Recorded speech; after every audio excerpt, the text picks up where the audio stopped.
मोहिते पाटील घराणं जिल्ह्यातील मातब्बर राजकीय घराणं।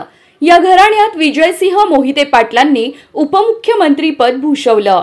एक वेळ अशी होती की सोलापूर जिल्ह्याचा संपूर्ण कारभार मोहिते पाटलांच्या इशाऱ्यावर चालत होता। पण 2014 नंतर परिस्थिती बदलत गेली आणि भाजपने जिल्ह्यावर चांगली पकड निर्माण केली।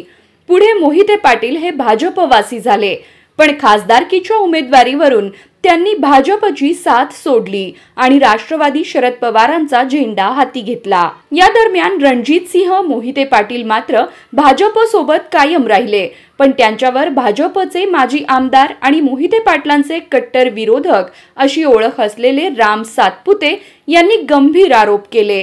त्यांनी पक्षविरोधी काम केल्याचा ठपका मोहिते पाटलांवर ठेवला।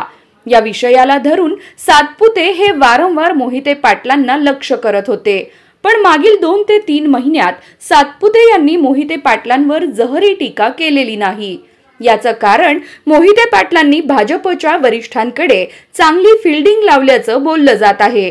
यामुळे सातपुते यांना वरिष्ठांकडून टीका न करण्याचे आदेश आल्याची चर्चा आहे। आता आगामी स्थानिक स्वराज्य संस्थेच्या निवडणुका तोंडावर आहेत।